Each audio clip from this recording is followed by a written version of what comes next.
కానీ గురువుగారు ఏమంటున్నారు? ఒక దేహదారి అంటున్నారు. ఒక దేహదారి. తనువులు ఏం చెప్పుకున్నాం? అష్టతనువులు చెప్పుకున్నాం.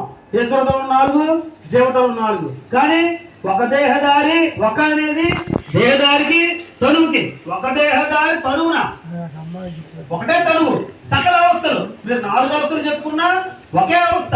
సకల అవస్థలు జరించి చలన విధమనం అకలంకమైన బయలులో ప్రకటంపై లేనివేరుక బయలు ఉండదు చూసాడు. అందుకని ఎప్పుడైతే లేనివేరుక అయితే అదే పరిపూర్ణ బోధ చెప్పగలుగుతారు. వారినే నిర్దేహ బ్రహ్మవాదులు అంటారు. కాబట్టి ఈ బృహద్వాదశ సిద్ధాంత గ్రంథాన్ని సంపూర్ణంగా పరిశీలించినటువంటి పండితారాజ్య పండిత శివరామ స్వామి వారు కానీ, శిఖామణి శిరోమణి అనే 2 గ్రంథాలు రాశారు.